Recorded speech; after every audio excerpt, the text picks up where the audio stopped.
ദൈവത്തിൻ്റെ പരിശുദ്ധ നാമം വാഴ്ത്തപ്പെടുവാനാകട്ടെ. ഒരു തിരുവെഴുത്ത് നിങ്ങളുമായി പങ്കിടുവാനാണ് ഈ ചെറിയ വീഡിയോയിൽ ഞാൻ വന്നിരിക്കുന്നത്.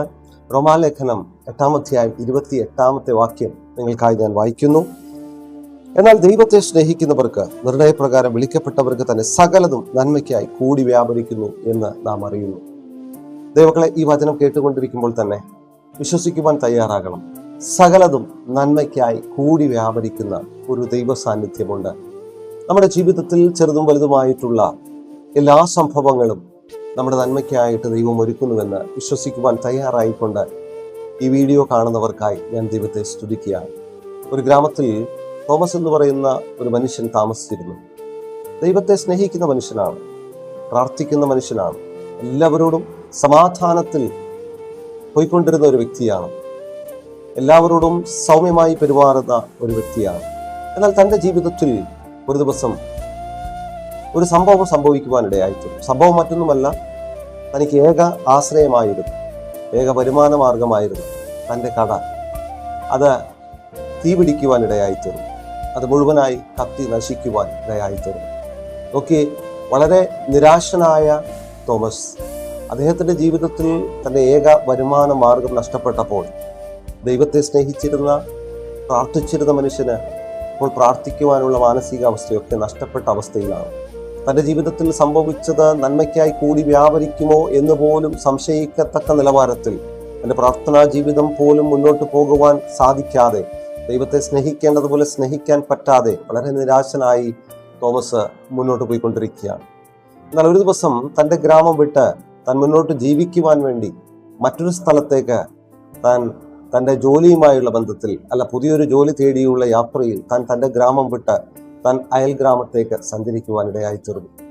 എന്നാൽ അയൽ ഗ്രാമത്തിലെത്തിയ താൻ ജോലി അന്വേഷിക്കുന്നതിനിടയിൽ കേട്ട ഒരു വാർത്ത എന്ന് പറയുന്നത് തൻ്റെ ഗ്രാമത്തിൽ ഒരു പ്രളയമുണ്ടാവുകയും തൻ്റെ ഗ്രാമത്തിലെ മുഴുവൻ ആളുകൾ ഒലിച്ചു പോകുന്ന രീതിയിലേക്ക്, അല്ലെങ്കിൽ തൻ്റെ ഗ്രാമത്തിൽ വലിയൊരു അപകടം ഉണ്ടാവുകയും ചെയ്തു എന്നുള്ള വാർത്ത തോമസ് കേൾക്കുകയാണ്. ശ്രദ്ധിച്ചേ, അദ്ദേഹം ദൈവത്തിന് അവിടെ നിന്ന് നന്ദി പറയുകയാണ്. കാരണം തൻ്റെ കട, തൻ്റെ ഗ്രാമത്തിൽ ഉണ്ടായിരുന്ന തൻ്റെ കട അത് കത്തിച്ചാമ്പലായിരുന്നില്ല എങ്കിൽ, അത് നശിച്ചു പോയില്ലായിരുന്നുവെങ്കിൽ താൻ അയൽ ഗ്രാമത്തിലേക്ക് ഒരു കാരണവശാലും വരത്തില്ലായിരുന്നു.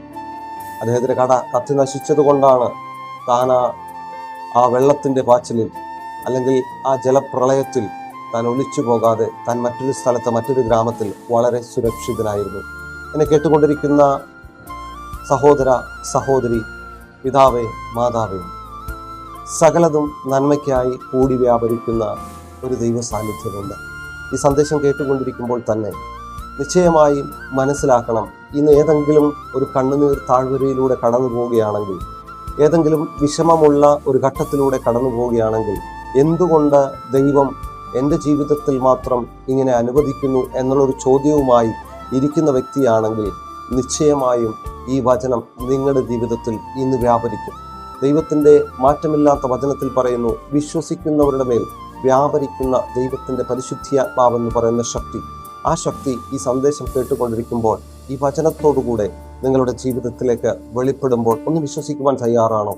ഇന്ന് ഞാൻ കരയുന്ന അനുഭവത്തിലാണെങ്കിലും, എനിക്ക് നഷ്ടങ്ങളുടെ ഒരു പട്ടിക എൻ്റെ ജീവിതത്തിലുണ്ടെങ്കിലും, ഇന്ന് ഞാൻ മനസ്സിലാക്കേണ്ട ഒരു യാഥാർത്ഥ്യം, എൻ്റെ ജീവിതത്തിൽ സംഭവിക്കുന്ന എല്ലാ കാര്യങ്ങളും അത് ദൈവം നന്മയ്ക്കായി കൂടി വ്യാപരിക്കും. തോമസ് എന്ന് പറയുന്ന മനുഷ്യൻ്റെ കട കത്തിച്ചാമ്പലാകുമ്പോൾ അദ്ദേഹം വിചാരിച്ചു അദ്ദേഹത്തിൻ്റെ ജീവിതത്തിൽ വലിയ നഷ്ടമാണുണ്ട്. അദ്ദേഹത്തിൻ്റെ ജീവൻ ദൈവം സംരക്ഷിക്കുവാൻ വേണ്ടി, അദ്ദേഹത്തിൻ്റെ ജീവന് യാതൊരു വിധത്തിലുള്ള ബുദ്ധിമുട്ടും വരാതെ, ഒരു പ്രയാസവും വരാതെ അദ്ദേഹത്തിൻ്റെ ജീവനെ പരിപാലിച്ച ഒരു ദൈവ സാന്നിധ്യം ഇന്ന് പകൽക്കാലം ഈ സന്ദേശത്തിലൂടെ, ഈ മെസ്സേജിലൂടെ നിങ്ങളോട് പറയുകയാണ്. കരയുന്ന അനുഭവത്തിലൂടെ കടന്നു പോകുന്ന, കയ്പുള്ള നിരാശയുടെ, വേദനയുടെ അനുഭവത്തിലൂടെ കടന്നു പോകുമ്പോൾ നിരാശപ്പെടരുത്, ഭയപ്പെടേണ്ട എന്ന് പറഞ്ഞ ദൈവത്തിൻ്റെ സന്നിധിയിൽ വിശ്വാസത്തോടെ ഉയരത്തിലേക്ക് നോക്കുക. വേദപുസ്തകത്തിൽ സങ്കീർത്തനത്തിൽ ഇങ്ങനെ പറയുന്നു, ഞാൻ എൻ്റെ കണ്ണ് പർവ്വതങ്ങളിലേക്ക് ഉയർത്തുന്നു, എനിക്ക് സഹായം എവിടെ നിന്ന് വരുന്നു?